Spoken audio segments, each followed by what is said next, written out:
Tom, let me go to something that is being around during the 2008 crisis as well. Again, being in a financial institution, we saw a lot of people lose their jobs because the economy got hit, and there were some mergers, acquisitions, and I could talk for hours about how some institutions handled the post impact, if you will. But accountability, there's still a lot of thought that perhaps people that helped enable the crisis were not accountable. You hear that too in just white collar crime in general. You and I talked offline that this Justice Department has just recently come out with their sort of priorities, and their priority is white collar crime prosecutions. We see it a lot in the anti-money laundering space. You're fining banks, but I know you can ban people from banking, but are you really holding people accountable? Let me start with that. What's your take on accountability? Now, again, from what we've already discussed in part one, a lot of it falls on the regulations that were created, the political angles that occurred. You're not absolving the private sector at all, but you're making the case, which I think makes sense, is that private sector has to react to what's available, and so they do that. And if it's not, quote, illegal, you can question maybe the why certain things were done, but that's different than holding somebody technically or legally accountable. What's your take on accountability in the banking space? Is there enough? Does there need to be more? Does that send appropriate messages, or can that just go down a rabbit hole where certain people will become accountable, but perhaps those that are driving the problems won't be? Yeah. So, John, that is an incredibly important question, because it raises the specter of Main Street versus Wall Street, and the whole question about if people are getting away with something they shouldn't be. And let me give you my perspective as both a practitioner, a regulator, a practitioner for 45 years, and now a historian to the extent that I've looked at it in perspective in this book. I'll start by saying the following. There is no industry in America, and I challenge anybody to come up with an industry in America that is more accountable for its actions than the banking business. If you look at the savings and loan crisis, the Association of American Bank Directors under David Barris did a report, and I think the number was about 33%, about a third of the directors of savings and loans, of failed savings and loans, were ultimately sued by the FDIC or the FSLIC. That's an incredibly large number, number one. Number two, that sends an incredibly important message to the industry. I don't think there's any director on any bank in this country that doesn't know if that bank gets in trouble, that they are in trouble. And if that bank fails, that they will be sued if they've done anything wrong. So I challenge anybody to come up with an industry that is more accountable than that. Certainly the technology business has no accountability as best as we can see today. So that's number one. Number two is, when we're talking about accountability, we have to decide who it is we want to hold accountable. And that's where we get into the dichotomy here of over-regulating banks and under-regulating the rest of the marketplace. And let me give you an example that I put in the book, which I think is compelling. The banking business that we have today is regulated by a set of laws that were enacted between 1932 and 1940. They've been amended many times, but the structure, the fundamental structure of regulation we have today, both in terms of prudential regulation and market regulation in terms of disclosure in the SEC, was all created between 1932 and 1940. And it was mostly directed at banks. Of course, disclosure is directed at public companies. But with respect to all the prudential regulation that we created, as opposed to market regulation, all of the prudential regulation was directed at banks. And in the 1930s, that made enormous sense. Why? Well, it made sense because banks were 95% of the financial services market, right? And so if you wanted to regulate the market prudentially, you regulated banks.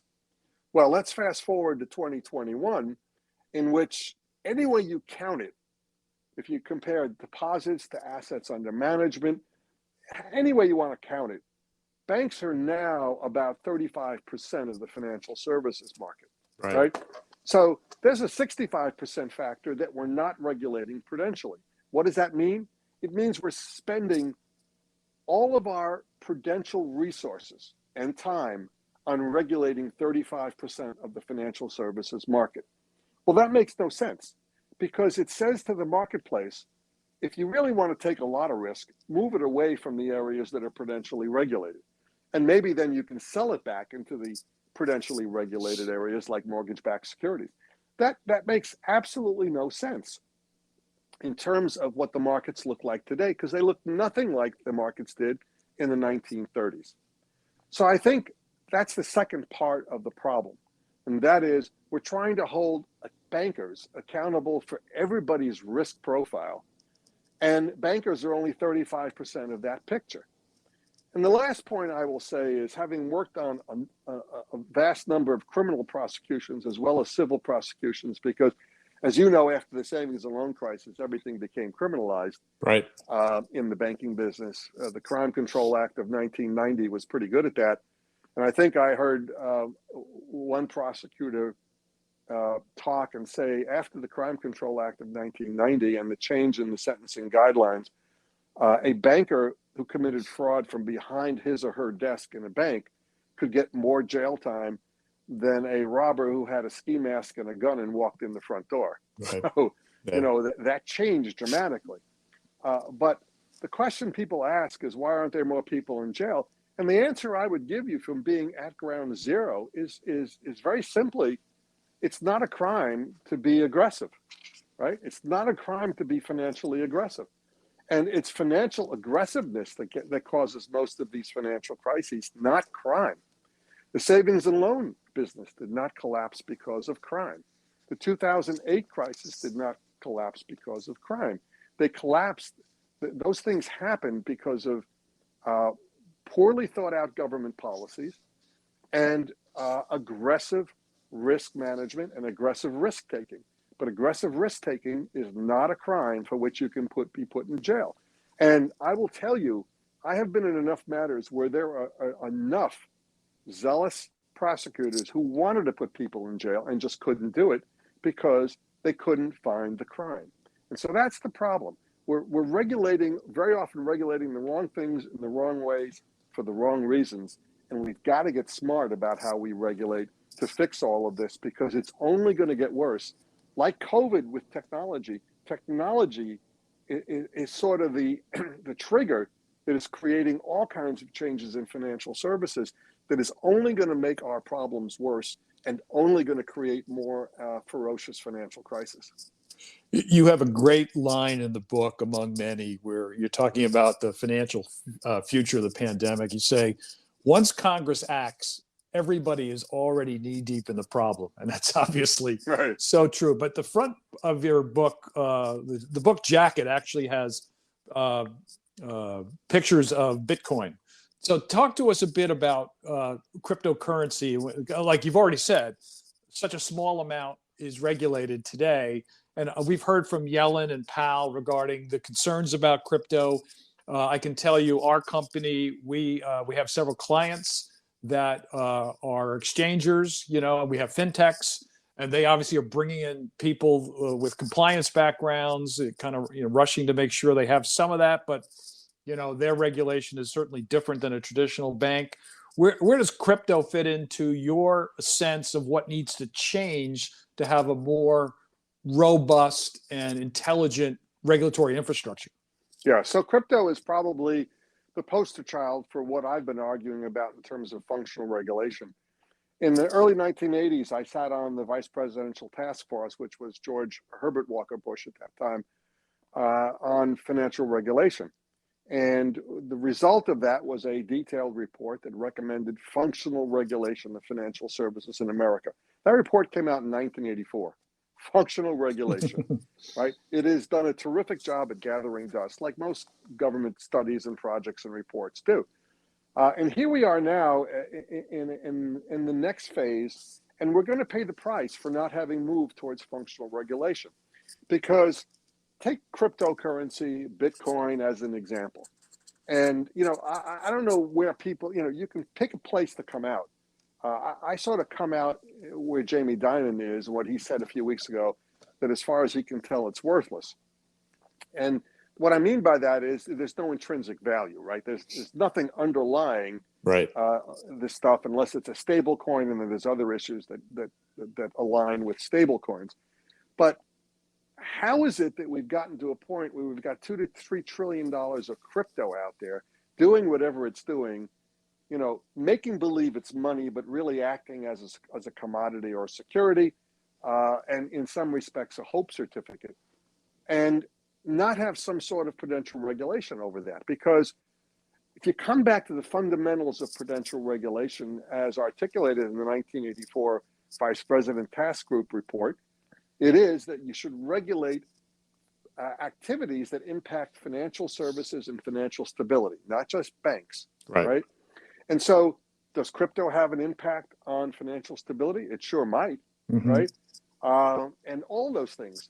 So whether you think it's a long-term winner or a long-term loser, it's having an impact, and it's going to have an impact on financial services and everybody's financial lives. And therefore, if we want to regulate risk evenly throughout the system, there ought to be some form of prudential regulation with respect to crypto. And Bitcoin came out in 2009. We are sitting here in 2021 debating whether there ought to be some sort of regulation of crypto. Right. Now, my theory, which I wrote back in, I guess, 2012 or 13, was the government would not act for fear of stifling innovation until it saw that there was a critical mass in the product. Well, now we've gotten to the point where there's a critical mass, and the question is the government too late? Because and I know it's always the question with regulation: is it too early or is it too late? Yeah, exactly. And we're only going to find out. But the regulators seem to be scurrying quite frantically right now to come up to speed and figure out what to do. But look, the bottom line here is, a regulator, you have to say to yourself, if there's something out there that has increased in value dramatically, where the volume has increased exponentially, and there is no intrinsic value in the product, you have to assume that there's a very small margin of error between that product's functionality and some sort of disaster or crisis. You just have to assume that. So the question is, if you make that assumption, now that crypto has a critical mass, what do you do with it? How do you regulate it? And where do we go from here?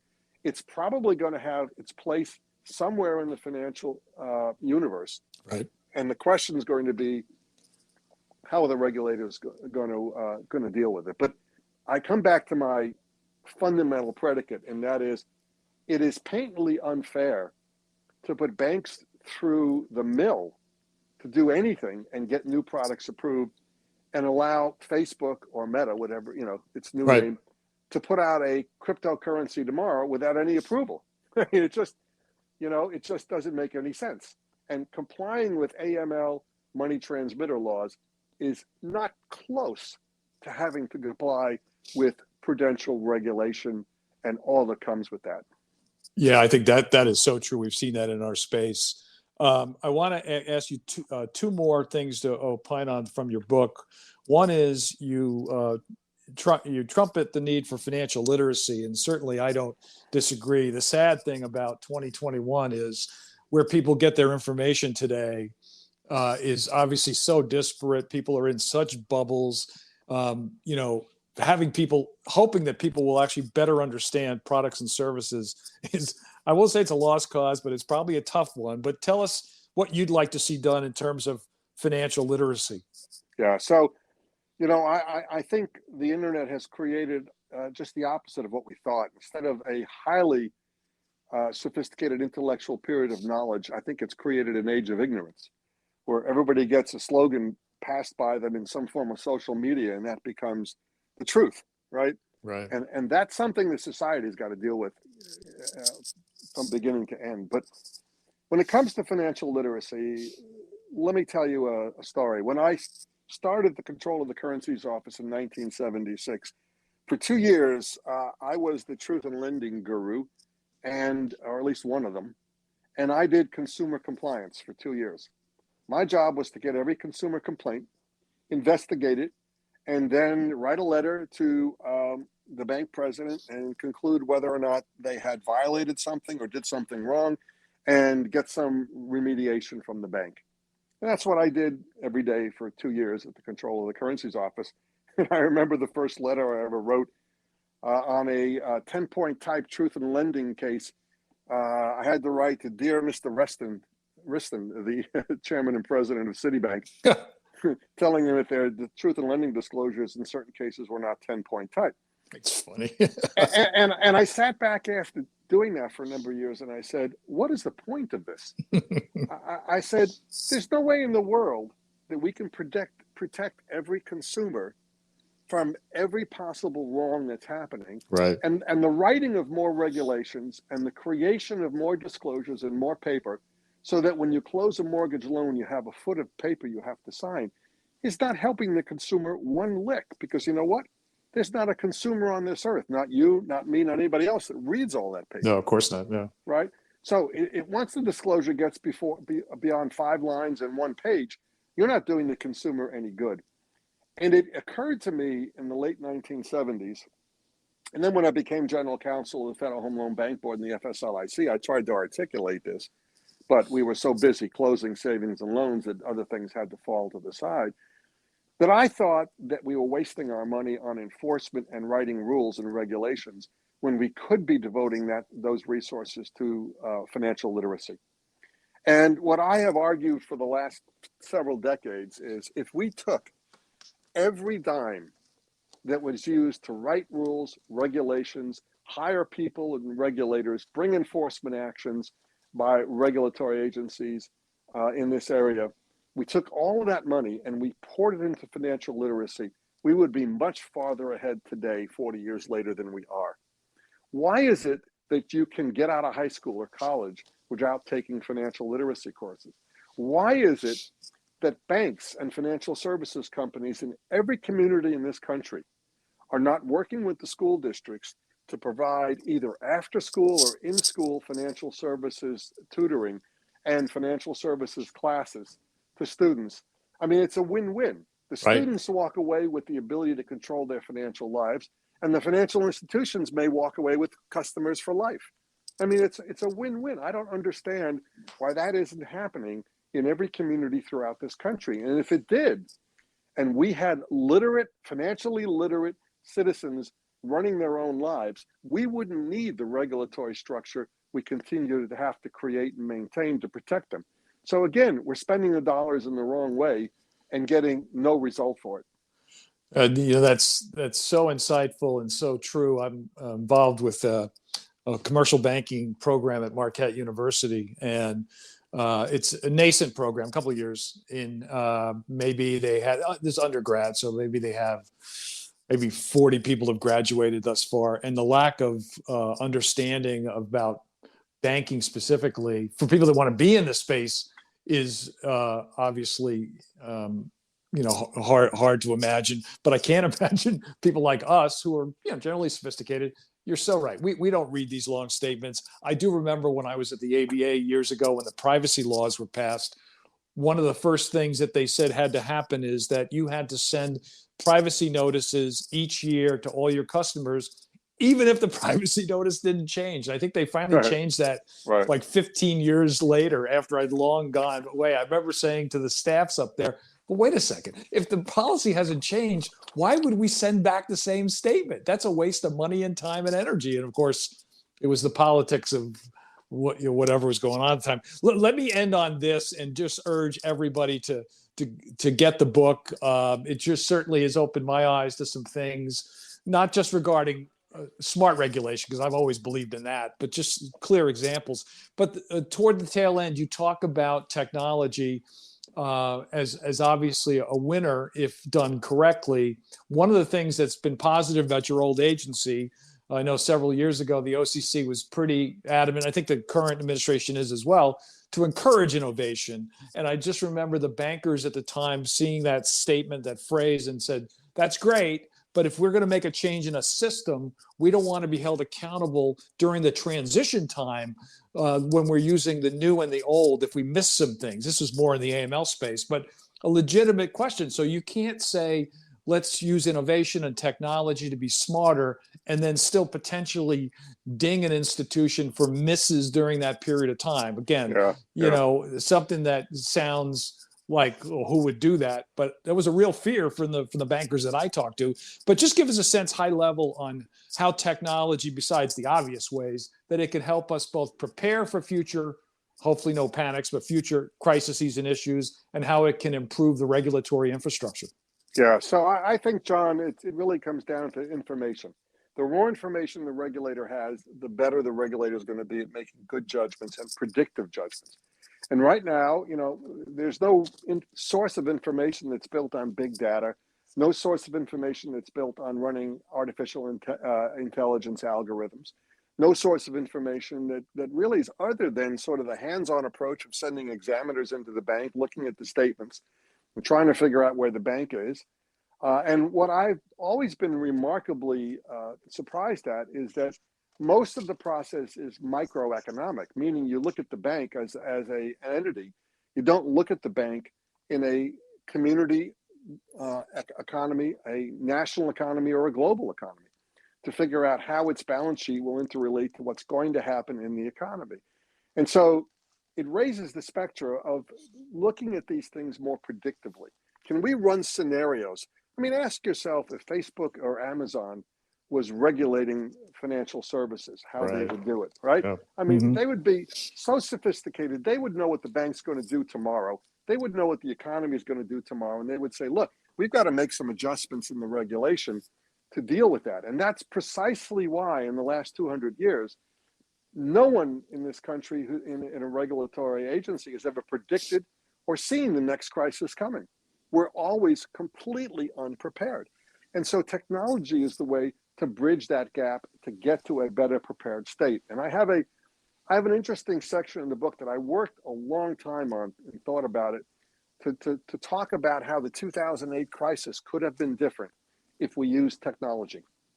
If we had collected big data going back to 1970 and were evaluating it in the early 2000s from every possible vantage point and perspective and giving that information to the regulators, I will bet you that they would have seen what was coming at least 5 years before it came. And I bet you they would have been able to take steps to ameliorate some of that. And so that's what I think we've got to do in the future. We've got to get on real-time regulation. We've got to get more predictive in terms of analyzing scenarios. I wouldn't let the machines make the decisions, but I sure would let the machines produce more predictive scenarios that regulators can look at and use to regulate based on what scenarios are going to develop in the future. And I'll end with this final sort of warning, and that is the next book I'm writing is on the insecurity of the internet and the complete insanity of what we're doing in terms of putting every inch of data and every ounce of financial value onto an internet or a network that is getting more insecure every day. Because experts will tell you we are creating insecurities far faster than we are creating the solutions because the market rewards innovation. Right.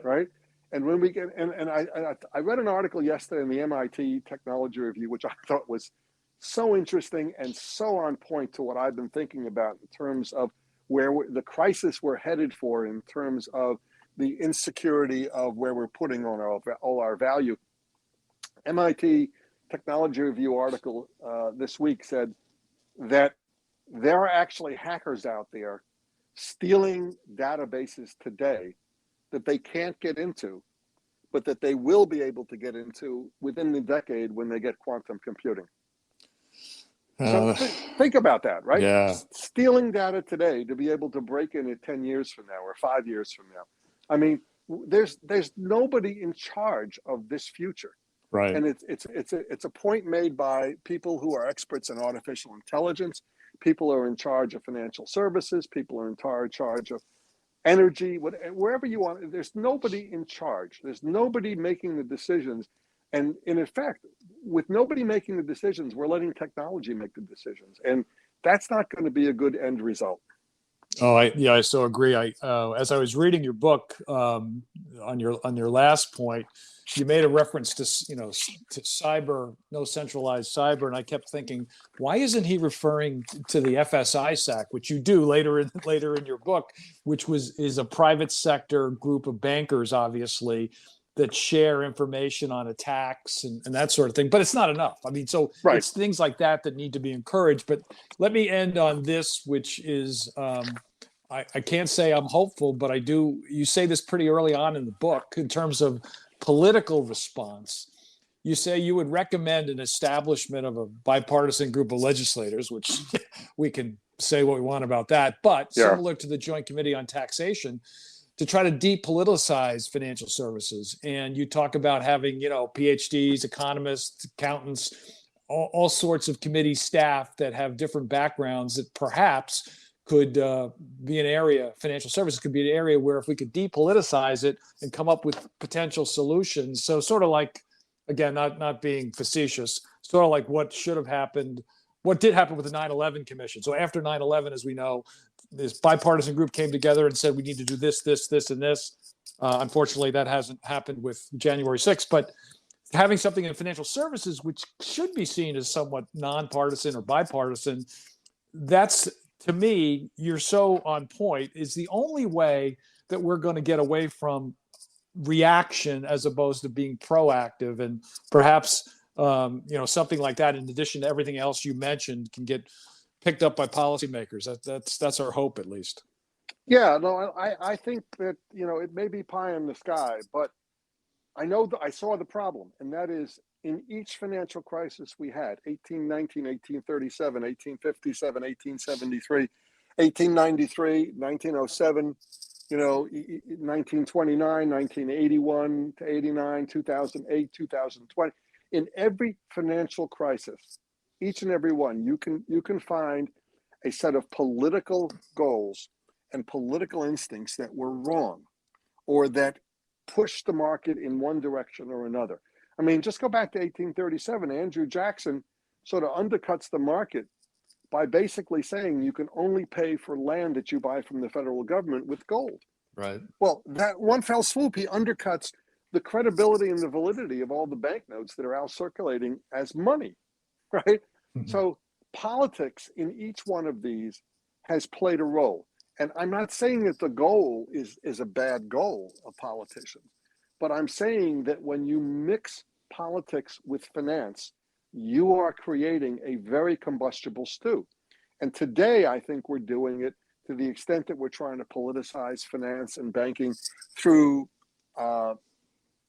issues such as climate change, social justice. All of those things are terrific goals. Right. But how you inculcate them into financial regulation will say how and whether we're going to have a financial crisis down the line. Because as I've said, and as I've learned throughout my career, markets do what the markets are going to do. And markets don't listen to government, they react to government, right? It's like water sort of rushing around a rock. Water doesn't stop at the rock, it rushes around the rock and creates a different path. We've got so many rivers in this country that was created much that way. If we thought about political intervention in financial services that way, we'd be much better off. So to the extent we can create a body in the Congress that can eliminate some of the political influence and focus on solid, rigorous analysis to create financial policy in this country, we will be much better off.